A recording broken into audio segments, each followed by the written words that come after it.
Dr. Robert Waldinger, wow, what an honor to interview a giant in this field. I mean, it's just your work is outstanding. You are a leader in your field on every aspect, and your approach to how you handle the world of psychiatry and the combination of that with your Zen, being a Zen master, and your work on happiness. It's such a privilege to interview you. So thank you so much for agreeing to join me today. Well, I'm so happy to be here. Thank you for having me. It's my absolute pleasure. Can we begin with just a little bit of a story on your background? Tell us a little bit about who you are, what you do, and why you got into writing this. Or you've published extensively and written extensively, but we're going to be talking a lot about your book, The Good Life.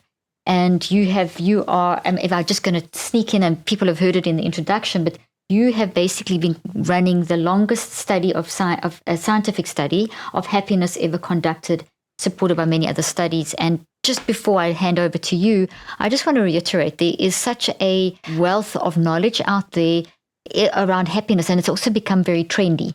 This like as though there's a pull for happiness, and it's become very externalized. And you really look at the science and the research behind that, and have conducted the longest study on happiness, and have come to some incredible logical gut conclusions that if you really have to ask ourselves, if you ask someone what is happiness, what you have discovered and shown is really going back to the basics of how we as humans function. So let me hand over to you.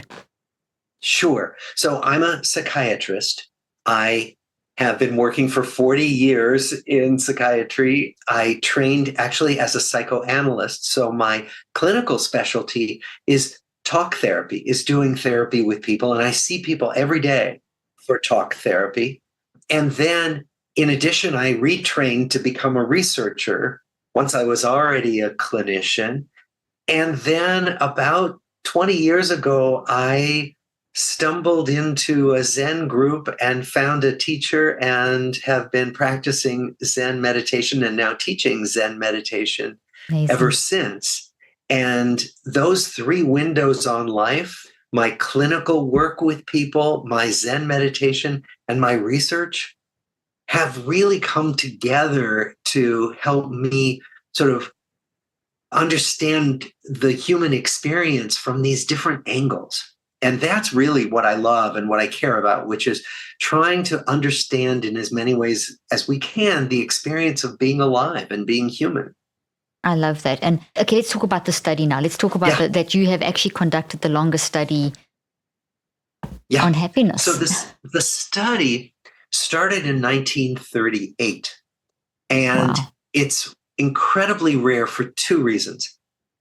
One is that in 1938, it was a study of human thriving. Most research up until that point had been studying what goes wrong in human development, understandably, so we can help people. But this study was about what predicts who's going to be happy and healthy as they go through their life. So it was radical for 1938.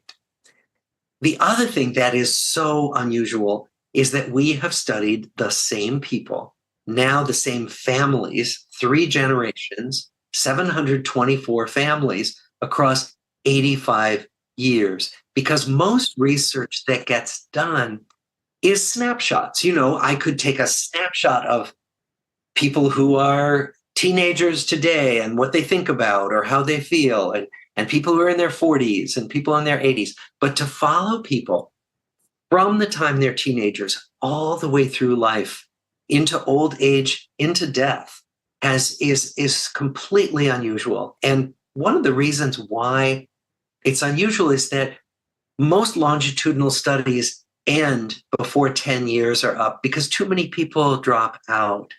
But we've had a retention rate of 84%, which is amazing. I mean, it's like unheard of. And so by keeping so many people with us all this time, we've been able to glean these stories of lives and then put numbers to them so that we both have stories and statistics about what keeps us happy. Oh my gosh, that is amazing. And I'm going to flip. I've dog-eared the book. I've read it all over the place. I'm going to flip to the back of the book because there's certain things that caught my attention. I mean, a lot of things caught my attention, but just to take people on a journey through this exploration of happiness, because you're going to give them what it is. We're going to get to that point. But one of the things right at the end in your last chapter, It's Never Too Late to Be Happy, the conclusion chapter, you talk about living an unexamined life. You have a subheading, and that reminded me of Marcus Aurelius's quote that I quote so often: "The unexamined life is not worth living." And that this, then you, and if you continue to read there, you actually, I mean, I'll let you take away with the details, but basically you ask people whether there was an influence of asking them to examine their lives, if they'd actually influenced the outcome and the results. And you can answer that. But I found that fascinating, because as part of the work I do is with QEEG and also with a bit of quantum physics and that kind of thing. And how we can look at our lives influences what's going on. So I found that fascinating. So I want you to talk about that, and I'll come back and ask you specific questions. And then I want to also dive into the concept of us not recognizing that we may not be experts on our own lives. When we accept this, and we accept that we may not have all the answers, we step into the realm of possibility. Now, I love that. I absolutely love that. So I want to talk about the realm of possibility. And as I said, I will go back and walk you through each question. I want to lay a nice foundation for the listeners to get really excited. And then you also ask the question that we've asked from the beginning of time: do I matter? And I loved how you answered that in the paragraph. The question of mattering, of leaving something for future generations and being part of something bigger than ourselves, is not just about our personal achievements, it's about what we mean to other people. And that starts giving the hint towards where does happiness truly lie, which I'm going to let you reveal. And then you talk about filling in the gaps. And you talk about, as we both know, we were discussing just before we started the interview, that there's a whole world that's grown up around the science of happiness. I mean, there's podcasts on it, there's endless books on it. But your book is different. It's different because of what you said in the beginning about these, literally from 1938, you've 750 families through all these years, 85 years, 84% retention rate. I mean, this is highly exciting. It's incredible. And the results, as you say, you can't pick up the nuance of someone drinking a cup of coffee or answering the phone, but there is data to show some basic principles which you'll share. So I just found that extremely exciting, and I don't want to give it that. I'm going to ask the other parts in a moment about the fourth R and that kind of thing. So let's jump back to starting here about the examined life and what you found, how the study ran and why you actually asked that question in the first place. Yeah.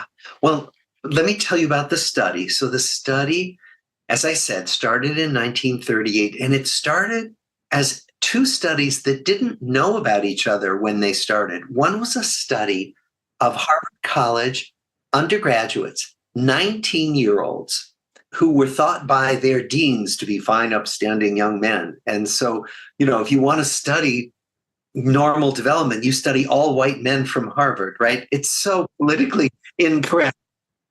And so first of all, it's a very privileged sample, very male, very white, right? Then, in addition, there was a study at Harvard Law School of juvenile delinquency, and they gathered a whole bunch of boys of middle school age, like maybe average age 12, 13 when they began.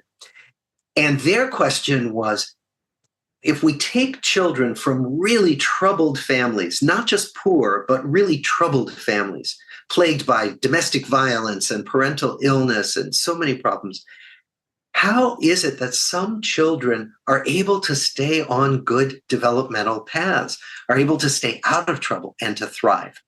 So they were both studies of thriving, one privileged, one quite underprivileged. And then we quickly brought in spouses as they grew up and married. And then we brought in their children, more than half of whom are female. So now we have quite a gender balanced group of people. And then you asked me, okay, why did we ask people about how examining their lives influenced them, how that mattered? And what we asked was, we've sent you questionnaires regularly. We've come to your homes and interviewed you. We've asked you to think about your life regularly, over and over again. And of course, some people said, oh, it's just a nuisance. It hasn't affected me at all. But most people said, this has been one of the most important experiences of my life, because I know that regularly I'm going to be asked to think about my life, to reflect, on where I'm going, to examine my life. And they said, this has undoubtedly had an effect on where I have taken my life. So what we find is that, you as a scientist know that what you ideally want to do in science is leave the field you're observing completely unaltered, untouched, right? So we shouldn't have anything to do with our participants. But of course we have to. We send them these questionnaires. We ask them to come to our lab and we work with them. But in addition, we were not hands-off at all. We sent them birthday cards. We sent them thank you notes when they would complete a questionnaire. We sent them condolence letters if someone near to them died. So we were not hands-off.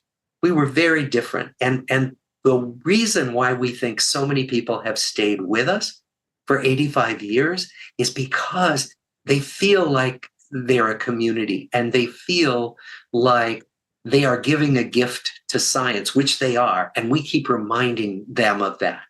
So it's a very particular kind of study that has that edge to it of, well, we are influencing the people we study.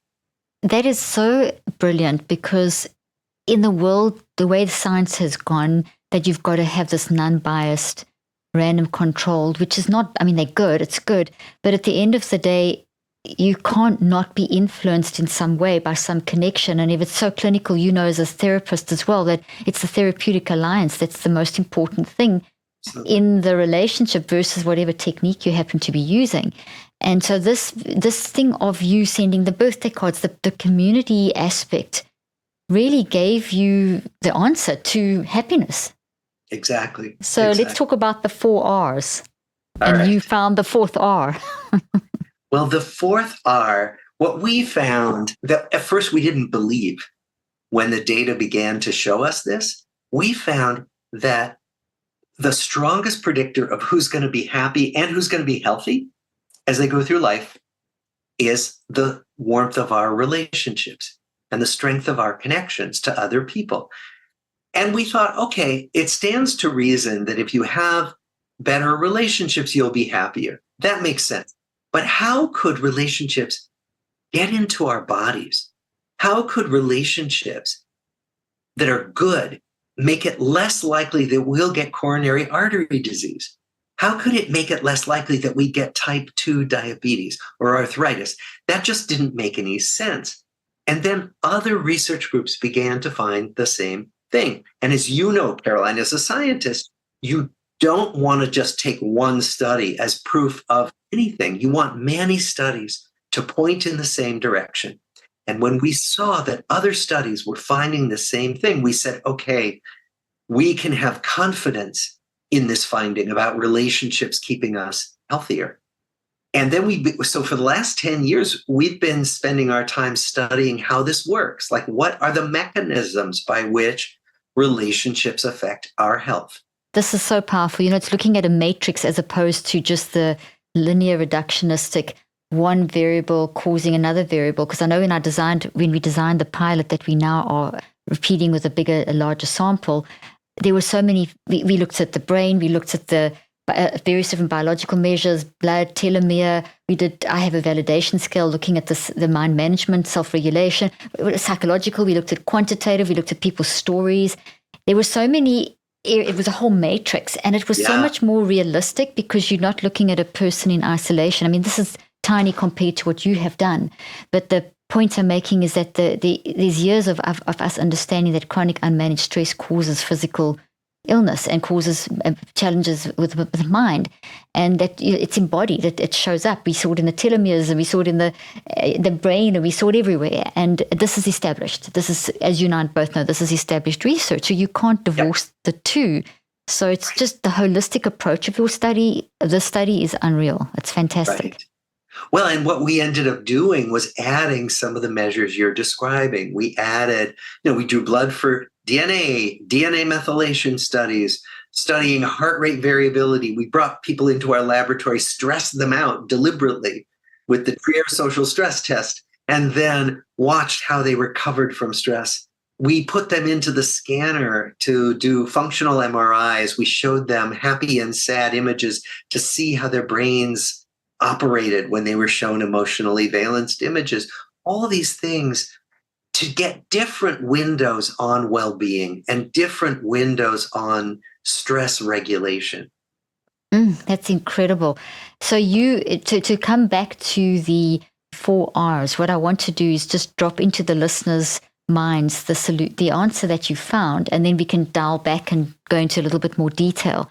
But would you mind to talk about the 3 Rs and then how you pretty much found the 4th R? Well, you didn't find it, but the research showed it that there's 4 Rs. Well, I think aren't the 3 Rs the traditional school ones? Yes. Reading, writing, and arithmetic. Yes, everyone knows the 3 Rs: reading, writing, and arithmetic. Yeah. But so what we said, because of our findings, is that the 4th R in school, in the way we educate our children, should be relationships. And that what we know, there's a whole field of socio-emotional learning where people have developed hundreds of really good programs that teach children in school. This is what feelings are. This is what it's like to get angry. This is what it's like to have an argument with my friend. This is what bullying looks like. And then help children manage their feelings, help children avoid bullying, stop it when they see someone else being bullied, all these things. And what they find is when they teach children about relationships, the 4th R, they do better at reading, writing, and arithmetic. They're much less likely to get involved with drugs. They're much less likely to be disciplinary problems in school. So many good things happen if we teach about relationships. And of course, what we want to do and what the book does is we're teaching ourselves as adults about relationships because we all need this. It's so important. I'm sure you probably saw it, but it's always, January the 1st is always people, the detoxes that people come out with and all the goals and all the typical stuff. And there was one article that caught my eye, and I'm probably pretty certain you probably saw it being in the field you're on. It was the real truth about the science of happiness. And at the end of the day, I think they did quote you, I'm pretty certain, but it was that the most important thing, it's not all the green juices and the exercises and all those, they play a role. It is relationships. It's that 4th R. It's deep, meaningful connections. And this is something that the ancient philosophers spoke about. It's something that and you say it so nicely in your book. I'm not sure which sentence it was, but we need all these things. Let me see if I can find it quickly. The fact that a few things affect the quality of our lives as much as our connections to others.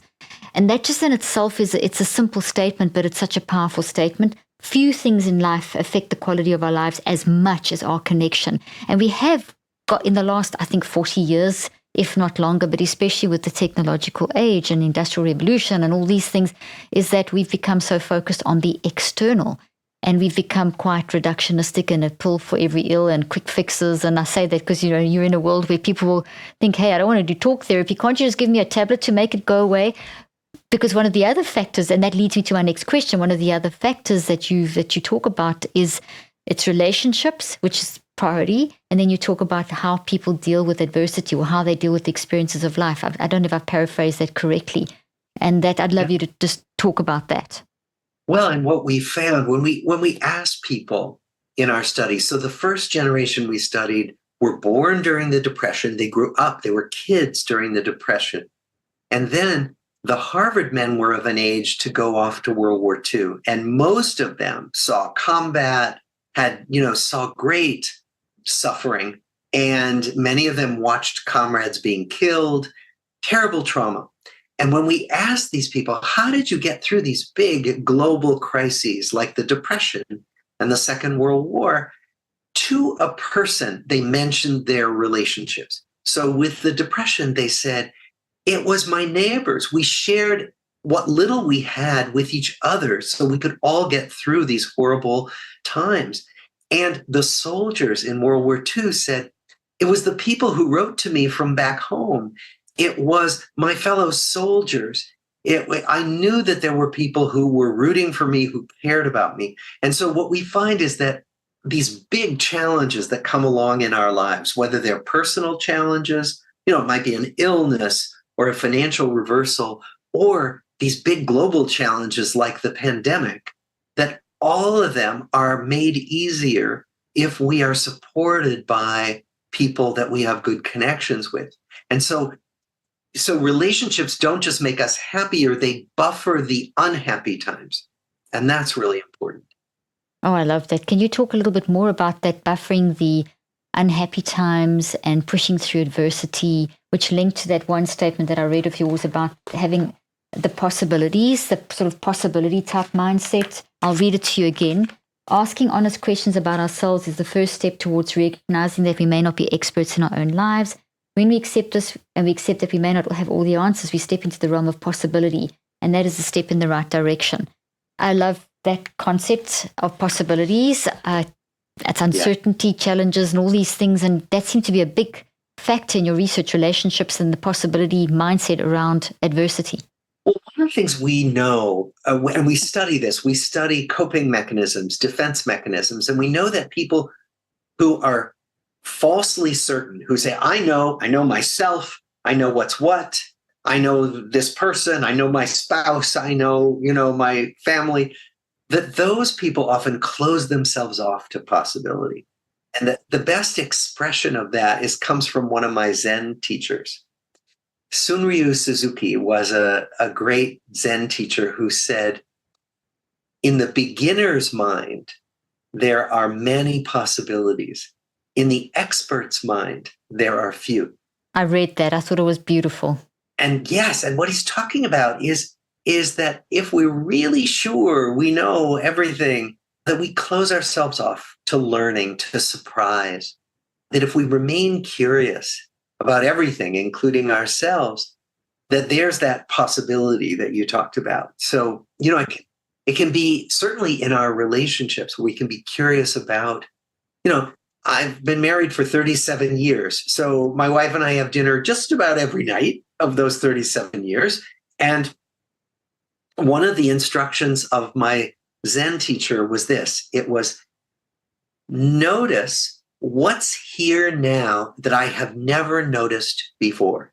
And he said, take that to an encounter that you think you know perfectly well. So when I sit down for dinner with my wife, if I'm starting to feel bored, I call up that question, what's here right now? Either what's here about my partner or what's here between us that I've just never seen before or never noticed, right? And if we can do that, we can do it with work colleagues who we think we know so well. We can do it, we can do it anywhere. And it adds a kind of aliveness to each encounter. Oh, I love that. I've been married for 35 years.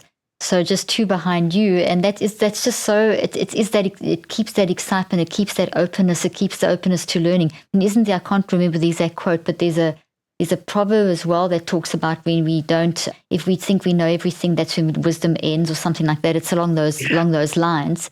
Yeah. And so in terms of the study, that openness to possibility seemed to be quite a big factor in terms of relationships. And can you explain that, how that related to the actual study and how it relates to happiness? There were people who really closed off their options. So, for example, they were sure that they weren't any good at relationships, so they stopped trying.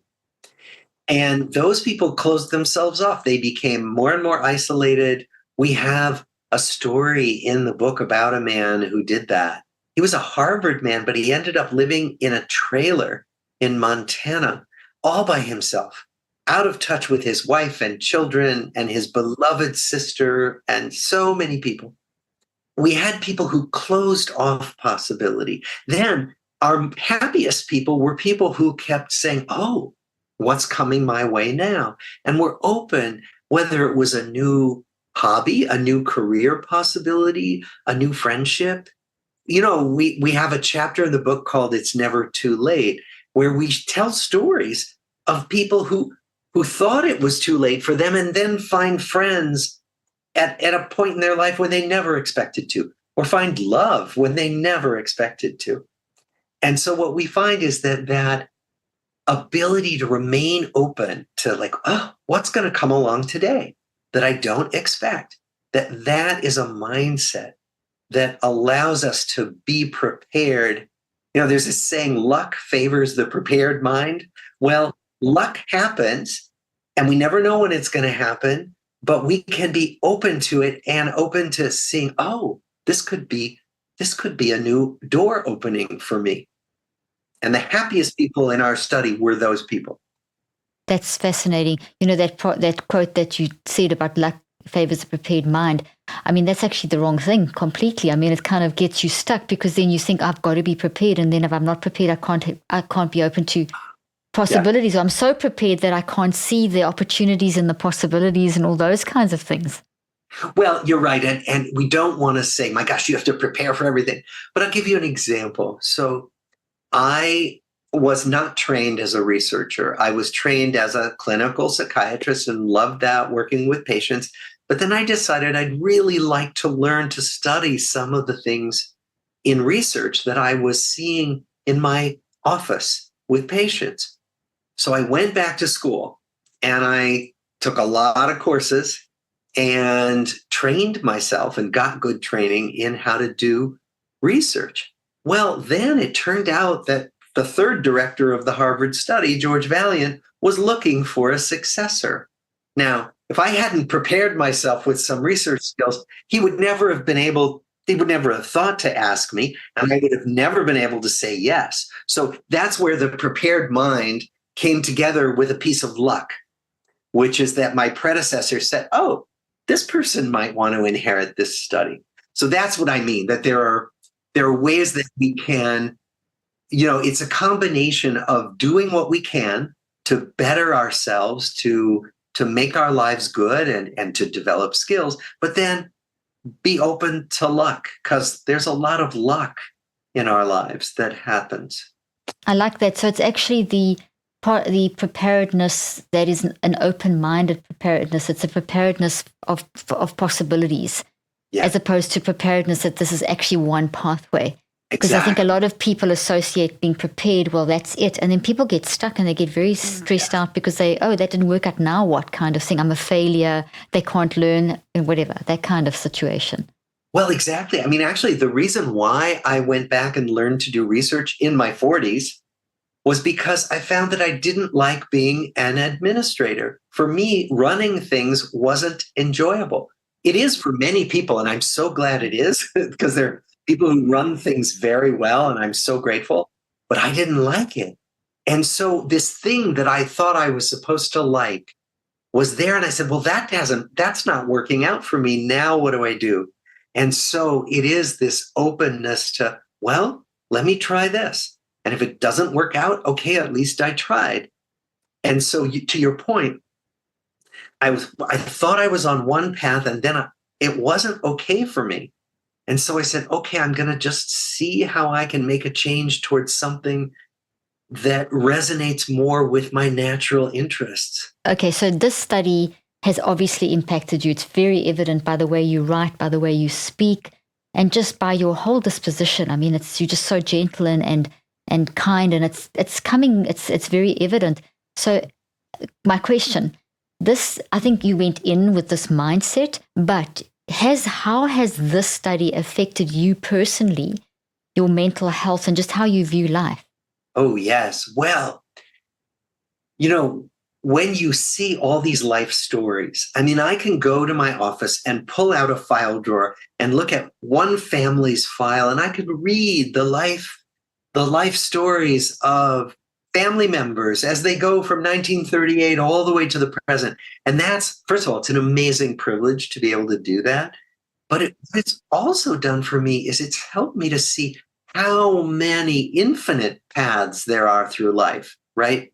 And that's been helpful to know that there are so many ways to live a life and to live a good life and a meaningful life, right? And that's been helpful, that there are so many possibilities. There is no one way. There's no one way. And that's been important to me. In fact, there's a quote by Joseph Campbell, the man who wrote The Power of Myth. He wrote, if the path before you is clear, you're probably on somebody else's path. That everybody's path is different, and boy, studying all these lives has really shown me that. And then, to your question, how has it affected me? Well, one of the things it's done is it's made me take much better care of my own relationships.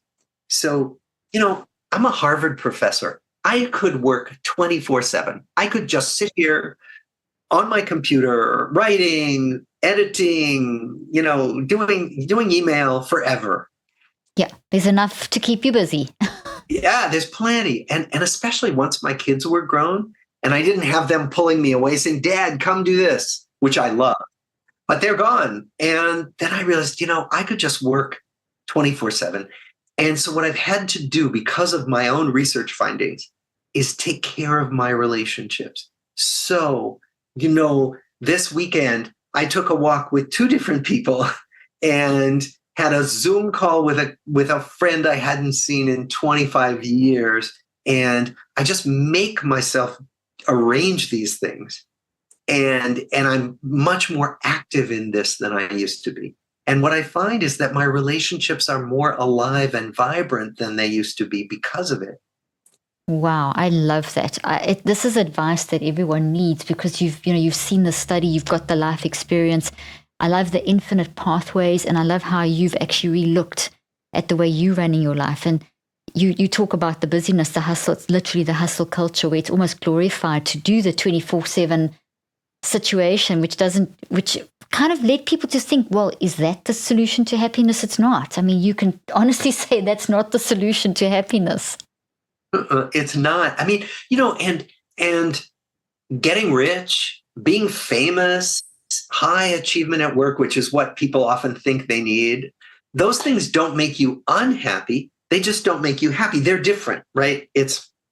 There are very happy people who have those things and desperately unhappy people who have those things. They're just not relevant to happiness. What I will say, though, is that having our basic material needs met is very important for happiness. So we find is you have to have enough money to have food on the table and a roof over your head and to be able to take care of your family, for sure.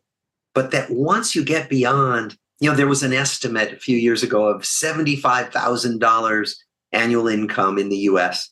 And it's different in different places, but that once you get above meeting your basic needs, your happiness doesn't go up much at all. So you could make 75 million and you won't be that much happier than if you make 75,000.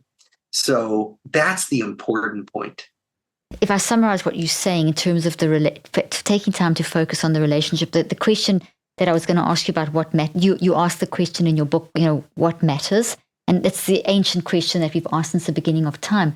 Am I hearing you correctly saying that what really matters, what you've seen matter in your own life with your own wisdom and your own being a professor at Harvard, being married all these years, living the years that you've lived, plus the study, is that relationships, taking the time to develop the deep meaningful relationships is big. And that, how do the possibilities you'll get through the adversity concept. And then also these infinite pathways that really got my attention because you and I both know, and so does most people who read anything in the news, that we are talking about a whole generation of young people that are really battling with their mental health more than ever before.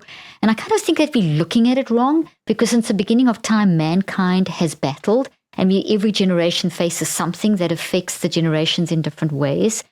But just having, I'd love to talk about that as well. But the infinite pathways that really got my attention because that's something that I think is so important to be able to share with our youth, is that there isn't just one pathway. Exactly. And that's what I love actually about the ways that life has opened up. I mean, think about the LGBTQ community and how many ways there are to be a person, right? And in a way that it was unacceptable. Even when we started our study, there were no gay people in our study. Well, of course there were gay people. We just couldn't talk about it. And so now people are much freer to lead the lives that feel most authentic to them. And I think if there's one message that comes out of our study, it's that it's really important to lead an authentic life with people in relationship with whom you can be your authentic self. That's a really core part of what we call a good relationship. That's what matters. It's being that authentic. It's being that authentic in the relationships. And it's seeing the infinite pathways with the possibilities mindset. Just a little summary there. That's very, very, very exciting. Now let's take this incredible work that you're doing in this discussion and just transition for a moment to how we started the discussion already, but how mental health is being viewed. You've been in this field for many, many decades now and trained as psychiatrist, trained as in psychotherapy, Zen master, researcher. You've done the study, you're interacting with people. You've got these beautiful stories. As you say, you can read a family over all these years. What do you feel about the way that mental health has been spoken about in the current era, time frame, and how it's being managed? Yeah, I'm more hopeful. I mean, mental health used to be in such a dark corner of our culture, right? Where we never spoke about it. In fact, I think it was Tom Eagleton was a candidate for vice president. And when it was revealed that he had had a previous episode of depression, he couldn't run for vice president.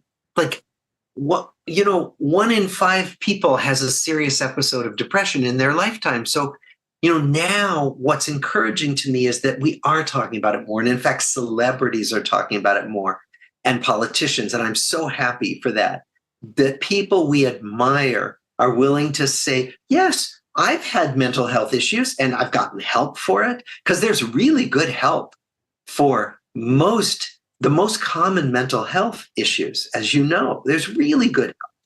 And so I'm hopeful in the way that I think, we used to never be able to use the word cancer or talk about cancer 50, 60, 70 years ago. Now we talk about cancer openly, thank goodness. And that's my hope about what is happening with mental health issues, that we're beginning more and more to be able to talk to each other about it, because the more we talk to each other, the more people are going to get what they need in terms of help.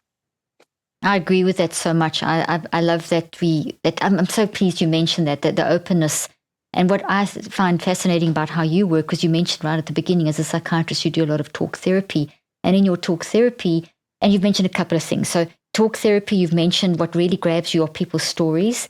And you speak about the stories in your book. You give some examples.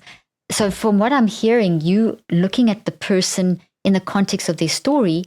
So it's not that their brain is broken. It's that the life things happen to them. And I'd love to talk about that, because I think there's one thing that worries me is, yes, this openness is fantastic.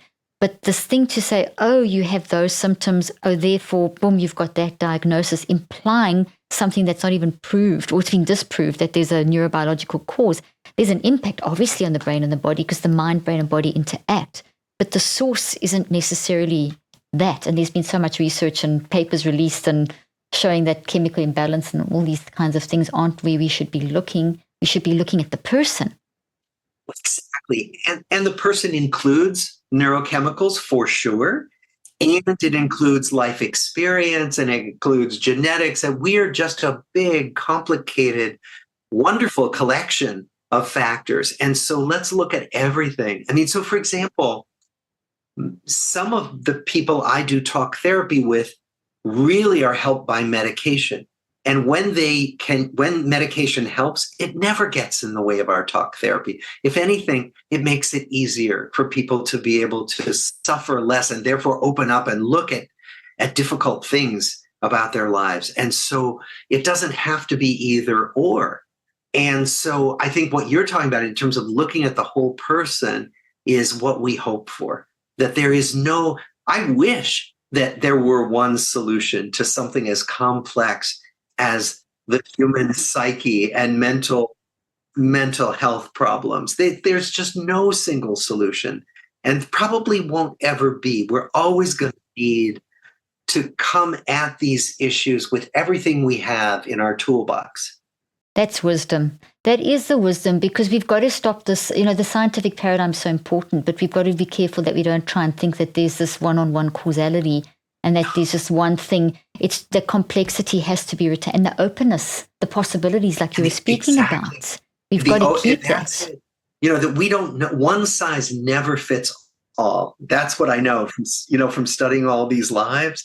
One size never fits all. So if you think, well, depression, you do this kind of therapy. Well, not for everybody, right? And so it requires discernment. It requires careful evaluation and really talking and really listening to each person and finding out who they are, what their life experience has been, and then thinking, oh, okay, what are some of the possible things that might be of help?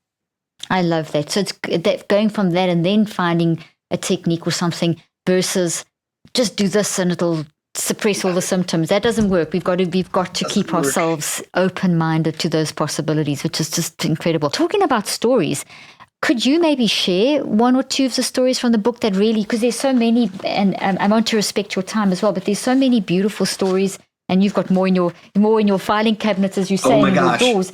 But that's just a tiny fraction of the fraction. It's a fraction. I don't even know how you chose the stories you did, because you probably just had so many that just stood out. So, I mean, I'm just going to quickly read out the chapter names so that people can get a feel. You talk about what makes a good life, why relationships matter, relationships on the winding road of life, social fitness, keeping your relationships in good shape, attention to relationships, your best investment, facing the music, adapting to challenges in your relationships, the person beside you, how intimate relationships shape our lives, family matters, the good life at work, investing in connections, all friends have benefits. Conclusion, it's never too late to be happy. I mean, I absolutely love how you just titled this book. It just tells you in a nutshell why everyone needs it. So, and needs to read that. So would you like to share one or two stories that really touched your heart and changed you and that you'll change others? Probably, I think, two of the most dramatic stories are from one of our least happy people and one of our happiest people. And those seem to be kind of important illustrations of the main points of the book. So one man we call Leo was one of our very happiest people. And one man we call John was one of our least happy people. They were both Harvard College students, so they started out with a lot of privilege, and we thought, boy, these men are set up to have very good lives. One had a wonderful life, and one had a miserable life. So Leo, the happy man, actually wanted to be a writer, but when he came back from serving in World War II, his mother was ill. He had to go home and take care of her. So he needed a job. So he got a job as a high school teacher. And he taught history to high school students, to teenagers. And he did that for his whole life. He loved his students. He loved his colleagues. He was a good teacher, had a happy marriage, wonderful children, lots of grandchildren. And he prioritized his connections with people at work as well as at home. John, on the other hand, had a much fancier life. He was a high-powered lawyer. He won a lot of awards. He was quite well-respected, quite well-to-do. He made a lot of money. And he was miserable. He never prioritized relationships. He only prioritized achievement. He didn't feel like he belonged anywhere, didn't have many friends. He had 2 unhappy marriages, and he died very lonely and very unhappy, suffering a lot, both physically and emotionally. And so here we have these 2 people who looked like they started out in the same place and took such divergent paths. Wow, that is amazing. So people can see in the stories in this book the difference between the two. And the core, if I'm hearing you correctly, tell me if I've heard you correctly. The difference between these two was that Leo prioritized the relationships and in every aspect. And then you show that it's not about the money and that it could have been the other way around. Leo could have made a fortune as well, but it's not so much the money as much as it is those relationships. And if you're going to go for the money side of things and achievements, and there's nothing wrong with that, but if you want to be happy, you're going to have to prioritize relationships. Yeah, I mean, we think so. And the one thing I do want to say that's important is that it doesn't mean you have to be an extrovert. It does not mean you have to be a party animal. Not at all. You can be quite shy. All of us are somewhere on a spectrum between extroverts and introverts. And everything is fine. There's nothing abnormal about either end of those spectrum. That really being an introvert just means you want fewer people in your life. That being with a lot of people is exhausting and draining. And so introverts get refueled by some good alone time. But what we think is that everybody needs at least one person who they can go to in times of trouble, who will have their back, who will be there for them. And that otherwise there's no correct number of friends you should have or connections, not at all. You don't need an intimate partner. You don't need to live with someone. You can live alone and get all of these benefits. It's really about the connections you have, not having them. It's not about whether you have a marriage license or a roommate or you have lots of friends at lots of parties. It's not about that at all. Oh, wow. That is just one of the most freeing things that everything you've said has been a pearl of wisdom, but that is so important what you've said, because you kind of just shot a whole lot of myths out of the water in one shot. That it's, because I get asked the question often, and I've been interviewed on the concept of, are you only going to be happy if you have that intimate partner? If you have that, you said there, you can live alone and choose the amount of people that works for you, because there's no cookie cutter kind of specification. So it doesn't mean you have to be the party animal. You can be authentic and do and create the world that you need. And I mean, you just freed me up in a certain aspect, because if I may share just very quickly, I'd love to just very quickly share.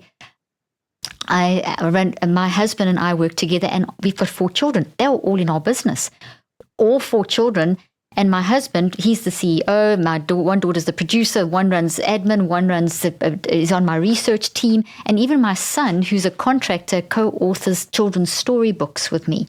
And, I am the most happy when I'm like, I've got a great extended family too, but I get so much satisfaction in my marriage. And I remember someone in this relationship, because we're together all the time, we're working together all the time, and we've got friends, we've got wonderful friends and family. But that's what satisfied my need greatly is this relationship in the business, because we all love this, and I love my research. So I kind of like feel almost guilty sometimes that all my needs are being met in sort of one, which is okay, because people have said to me, hey, you should go out more, you should have more time with friends. And it's exhausting. I'll do it when I want to, and I love it when I do it, but this, I feel totally satisfied. So there's another little story for you. And that's so important, because your way of meeting your relationship needs is going to be different from mine or anybody else's. And it sounds like you know that this feels right to you. And if it doesn't feel right at a certain point, you'll make some changes, but not right now. That's the beauty of it. You're saying such incredible things, and that's why I thought, let me bring that example in, because my own children have different ways that they relate, and one needs lots of friends and one has, so and it changes. That's the other key thing I'm hearing you say. What works now is okay, but if it changes, there's okay. Have the possibility. Yes, and that's something we find in our most successful relationships, whether they're marriages or friendships or family relationships, that each of us is always changing, if you think about it, that there's so much change that happens in our lives, in ourselves, right? So if you think about it, any 2 people, each one is a change, is someone who's constantly changing. So the question is, can we keep noticing who we are, each of us is, and appreciate and embrace the change in the other person, and let that other person change, not attempt to freeze that other person into what they have been before, or freeze our relationship into something it had been, but to allow each of us as people to evolve and allow the relationship to evolve. Oh, wow. The examined life. It's examining yourself constantly. That's what I'm hearing you say. Wow, that is incredible. I feel so privileged to have spoken to you. It's a delight. It's an absolute delight. And I would love to invite you back again, because I think there's so many things we could dive into deeper. It would be a privilege and an honor. This is such a nice conversation. It's been amazing. I've enjoyed every moment, and I'm sorry that it's coming to an end, but I want to respect your time, and you've given me nearly an hour of your time, and I really appreciate that. And I just want to tell everyone that this book is really beautiful. I mean, it's not just it's not a quick fix mentality. This is a life skill. It's something that we need as a life skill. It's at our essence and core who we are. We need these relationships, and it's easy to read, and it's a great book. So I want to thank you as well for writing it. It's wonderful, and it's been a delight. Well, thank you for having me. I hope we get to do something together again. Absolutely. We will definitely have to reach out and have you back on the podcast. So thank you so much. All right.